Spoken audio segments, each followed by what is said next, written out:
This preparedness topic is about pantries and cold rooms and storing foods over the winter.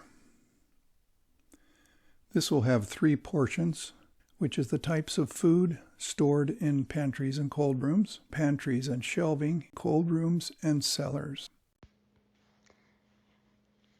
The definition of a pantry is a small room or closet in which food, dishes, and utensils are kept. I will be talking about food storage that is in a cellar-like area, cool, dry, and dark. This is a picture of one of my pantry areas. In this area, I keep my dehydrated foods, candles, home canning, and staples. Things that should not be stored in your cool pantry: foods that are in plastic or paper bags. This can draw unwanted vermin and bugs. An example would be pet food. Rodents are especially attracted to it. Anything that requires refrigeration, such as milk, once opened, whether it's soy or regular cow's milk, you would not store in your cool pantry. The rule of thumb is if the item needs refrigeration now, during the no buy or sell time, it would still need refrigeration. This room will help prolong the life of food that is stored in it, but not indefinitely. Dehydrated foods need to be protected from moisture and light. I seal mine in glass jars using a brake bleeder and a Food Saver vacuum sealing accessory. This is a method that can be used without electricity. Just like in canning, the jar needs to be clean. You fill the jar with your dehydrated food and wipe the rim with a dry cloth. Put your lid on and put the Food Saver attachment straight down over it.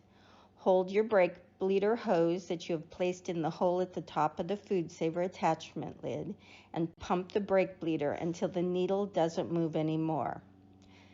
Remove the hose end from the jar attachment and check the seal of your lid. Date the lid and tighten a ring on the jar. I check the seal a few days later to make sure that it's still tight. Periodically check your seal, and if unsealed, reseal or use the food. This method is only good for dry goods. You cannot do this with anything other than dry food. Using this method for a powder, such as onion powder or garlic powder or flour, you need to put a piece of material over the powder. Or you can use a paper cupcake liner. This would keep the powder from being sucked up into your hose as you pump the brake bleeder. I recommend that you Google this procedure to actually see how it's done. Rain Country Homestead is who I watched and learned it from. If you look at my shelving, you can see that there is a piece of wood across the front of each row. This keeps the jars safe on the shelves in case of an earthquake. Securing your jars is one of the things that keeps your glass food storage safe. Some of the dehydrated foods that I have in my pantry are lemons, limes, and oranges, as well as 3 different kinds of mint. These can be made into either hot or cold teas. Citrus is also a way to add a freshness to foods. I make vinegars from all kinds of fruit. It is essentially free depending on what I grow or am given. I have apple cider vinegar and plum vinegar in a gallon jar in the corner you can see. This is for cleaning and many other uses. Look up uses for vinegar, then you can decide if you want to have it in your pantry. I keep dry goods such as powder and as arrowroot powder and baking soda in this pantry. You can use the baking soda to make washing soda. Look up a recipe online. This can be used in washing clothes or cleaning. Mixing regular soda with arrowroot powder and the flavoring, you can make a tooth cleaning powder. You can't brush your teeth every day with it as it can make your gums tender from the baking soda, but if you're getting low on toothpaste, you could alternate. I have both 5 gallons and 2-gallon buckets, as you can see, with oxygen absorbers and gamma seal lids. I keep oatmeal, popcorn, dried corn, and beans amongst other things. The buckets are food grade and refillable. For me, they are the easiest for long-term storage when I'm dealing with bulk foods. When you are long-term storing something like raisins or dates with a moisture content over 10%, you do not put an oxygen absorber in the container, as botulism poisoning may result. When stored in airtight containers with oxygen absorbers, products must be dry. Foods that are not suitable for long-term storage due to moisture content or oils or other concerns are pearled barley, dried eggs, milled whole wheat flour, grains that are milled other than rolled oats, granola, nuts, brown rice, brown sugar, and vegetables and fruits, unless they're dry enough inside and out to snap when bent. I don't have a lot of home canned goods on the shelves, as I have just started canning again after a few years of not doing any. I will continue to add to it as we rotate through the food. I keep our stock of vitamins in a small tote so we can rotate through them. They need to be kept dry, cool, and out of direct sunlight.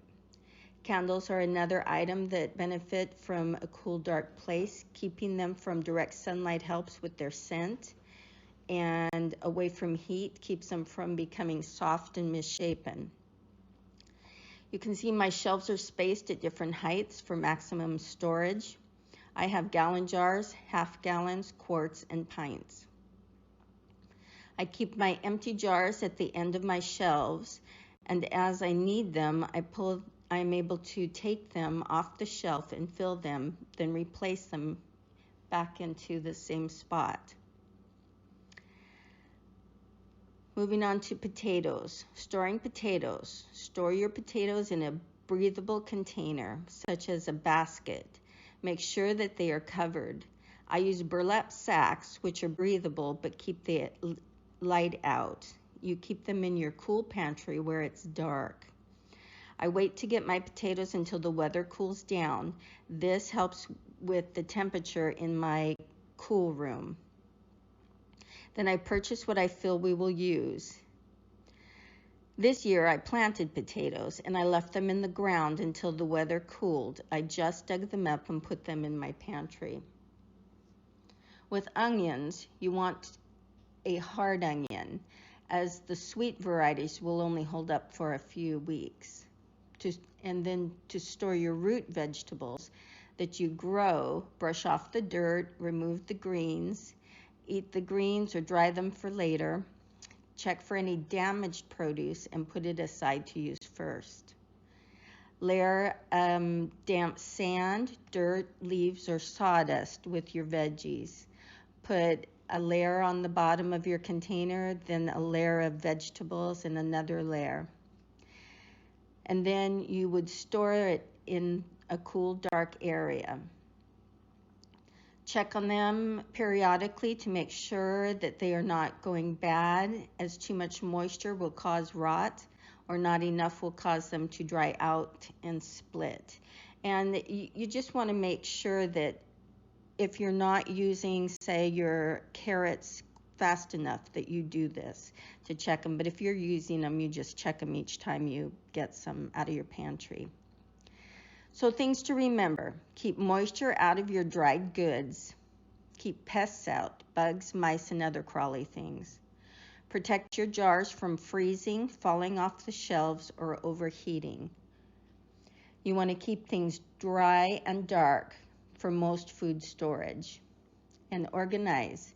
You need to have a system that works for you. My system won't work for you, as you would store different foods than I do. But it does give you an idea.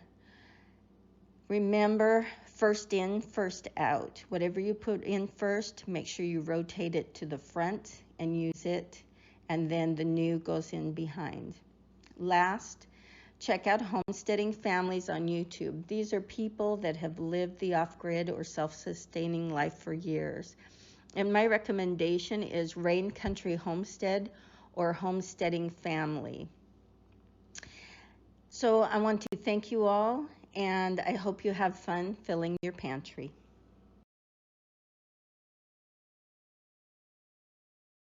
First of all, I'm going to show you different kinds of ways of storing things that would go in a pantry. To begin with, I'm showing you different people's approaches to having this storage built into their kitchen cabinets. So this is a kitchen cabinet about the size of an armoire that you'll notice when you open the doors, it has storage on the doors as well as on the shelves. Here's another one. This particular one appears to have a slide out section in the middle that very likely comes apart as it comes out to give access to all of the items. Here's another one. This one has pull-out drawers or pull-out shelves after you open the door. And here's one where the whole thing slides out and you can access the canned items on either side of the pull-out. Then we have ones that are built into the cabinets but are in the corner as a reach-in pantry. Here's one where you can see is packed quite full with items that can be accessed by reaching in, and very likely those are a Lazy Susan type affair where you can spin it around to reach the ones in the back. And then we have ones that are not built in the cabinets, but could be a home where there is wall space but not enough storage. So this is a separate standalone cabinet like an armoire that is utilized as a pantry. Here's another one. It has shelving on the upper part. It has storage on the doors. It has pull-out drawers in the bottom of the part that opens up, plus open baskets at the bottom. Then there are pantries that are walk-in, and there are a number of them depending on how much room a person has for that capability. This one here I like because it has utilized the space all the way to the ceiling. And it has a bit of a workspace and drawers and so forth, has a variety of ways to store things. This one here has really got a lot of storage capabilities in it. And then you've got ones where they're an entire room unto themselves. In this particular case, not only does it have floor-to-ceiling shelving on the right, but it has a cabinet on the left with a workspace and even a refrigerator in this pantry room. Here's another one. Once again, it has a refrigerator, freezer in the space as well as shelves. I like how strong looking these shelves appear to be, and the fact that it goes all the way to the ceiling. If you do all the way to the ceiling, you are capitalizing on the available space. And if you have an 8 or a 10-foot ceiling, as some modern homes have, you'd even have more space. Obviously, you'll need a ladder to reach the things on the top, but it would be wasted space if it wasn't utilized. So here's another one with probably the capability of another shelf up above to be really efficient. Now, another option with shelving is that you can purchase pre-designed freestanding shelving. In this case, they are likely hooked together and fastened to the ceiling even. One caution I would give is if you were going to have freestanding shelving, that you fasten it to the wall in case of an earthquake and to stabilize the shelving. I purchased at one time this kind of shelving from Home Depot. Actually, it was Costco. They both sell this type of thing. These Costco ones were really strong, and I could even suspend them upside down from the ceiling. This is the kind of shelving that I think of when I think of a pantry. These shelves were made specifically exactly for the height of the various sizes of canning jars. The only issue I see is on the middle right, you'll see they double stacked them. I think that's problematic because they could fall, and all of these are in danger of an earthquake. Although if they are pretty tight top to bottom, it might keep them stabilized during an earthquake. We'll talk about earthquakes in a minute. I really like these shelves because they look like they're made very strong. Remember that pantry produce is pretty heavy, so you got to make your shelving strong. Again, one of the negatives I see here is they've got things double and triple stacked. It would be better to have shelves made the right height, like we saw in the previous one, rather than stacking them. And there are some kinds of stored items that need to have air circulation. So in this particular case, they had pull-out drawers that had potatoes and onions and things like that are dry stored. And here are some bins. I assume they tip out, and these hold things like fruit or potatoes or whatever like that that's not canned. This one's ingenious. For those that are purchased in cans, you will notice these shelves are not flat. They're on an angle. And so these tin cans of food, you can insert the newest ones in the back, and then as you pull them out in the front, you're getting the most oldest inventory. You don't have to move things around to keep the inventory right. And here is some shelving in the construction phase. I really like how these look. They look really strong. They go all the way high to the ceiling to utilize space, and they even have a little bit of counter space for staging things, that type of thing. Now we'll talk about earthquake proofing. In this particular picture, they used a bungee cord, a strong one, and it would have to be just the right length to be tight. But this is not a bad idea to make it so that if there's an earthquake, they are not going to slide off, although you can see the one in the lower left is too small to be caught by the bungee cord. Here's another version of it with metal straps. And I like this one a little better. It has a lip at the bottom, and this way it would keep it from sliding off, but you could get to them and tip them to get them out or lift them up to get them out without having to remove a bungee cord or a strap being in the way. And here's a really well put together pantry shelving system. You will notice it has a lip. Looks like it might be commercially made or something. They've made a really nice job of anyway, so that the jars wouldn't slide off in an earthquake. And they even labeled what goes where. It's pretty cool. Looks like they're really beefy shelves. And here's the more typical primitive looking ones, just a lip of plywood in the front so that they won't fall out. And you could do this, just store them in cardboard boxes and have cardboard between the jars. This would work very well.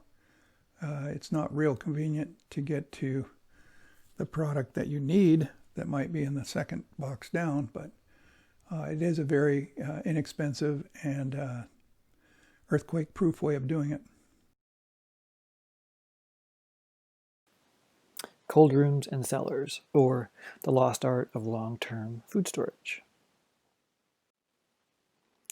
A cold room, by definition, is a food storage area where the temperature is artificially controlled. You can see here it's in a microchamber with a cooling unit in the back, and it can be maintained at a very constant and stable temperature. A cellar is an underground storage room where temperature and humidity are controlled by the ground surrounding it. So typically it's underground and in an area where the moisture and humidity is derived from the soil or structure surrounding it. So a cold room is typically a purchased unit. It can be constructed as well. This is a commercial grade one.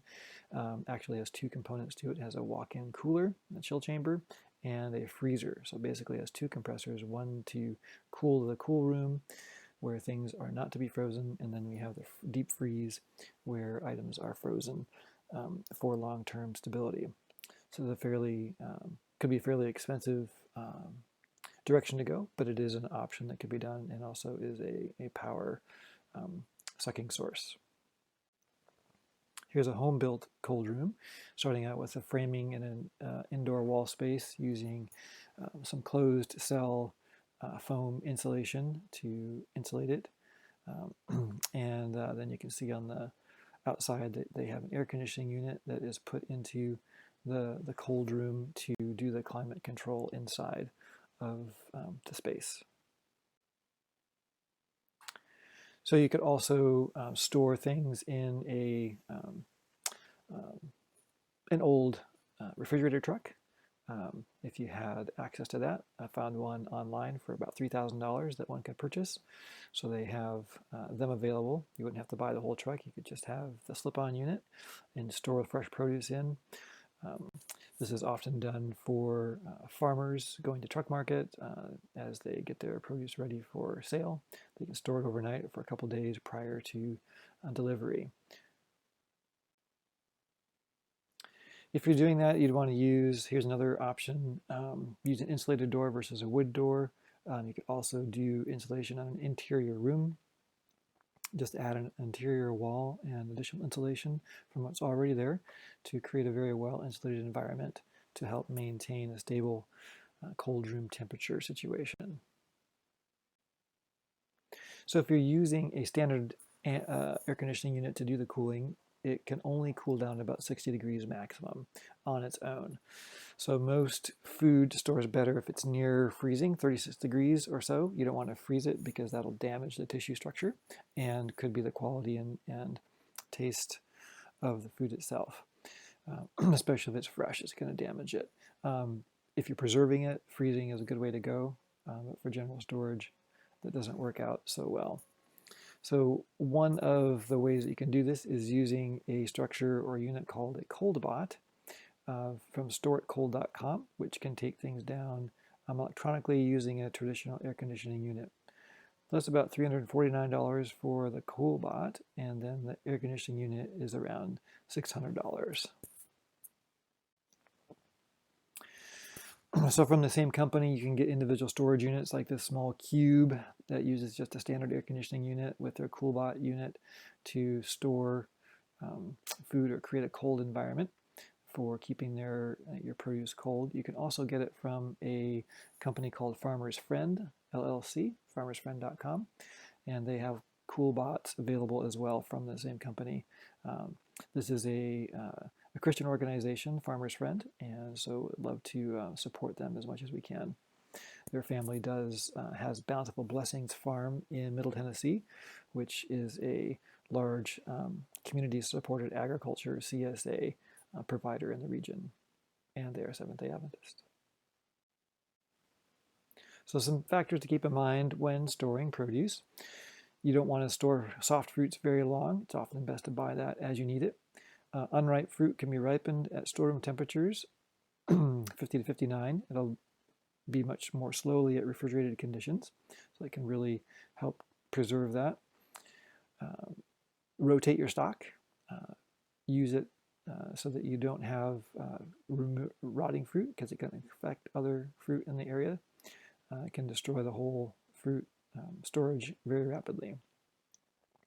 You don't want to store like bananas together with other fruit because they give off a lot of ethylene gas, which can accelerate ripening of things in an unwanted way. It can also change color of various fruits like bananas in particular if it's stored cold. Also, the length of time that produce can be stored varies widely. So hardy vegetables like carrots and cabbage can last for weeks, months, while the more fresh things will take less durable in storing. Moisture on vegetables can also tend to soften them, so you want to dry them or spin them so they don't have that moisture on them and accelerate any rotting. So root cellars are ground-controlled storage environments. You don't need any power, which is one of the primary benefits of a root cellar situation. Here is one that uses an exterior wall that is in conjunction with the soil and various storage applications inside. So they have been used for ever since man started preserving food. So usually the more dirt around them, the better. So some exterior entrances that go down into the ground so they can have a safe place into a hillside is convenient, or piling, mounting dirt up around it. Typically have good thermal retention with stone or masonry, and then the dirt surrounding it. So some very artistic ways of building cellar entrances. You can do a precast cellar. A precast cellar is essentially like a retention tank for a septic system, but you can have them done in other ways too.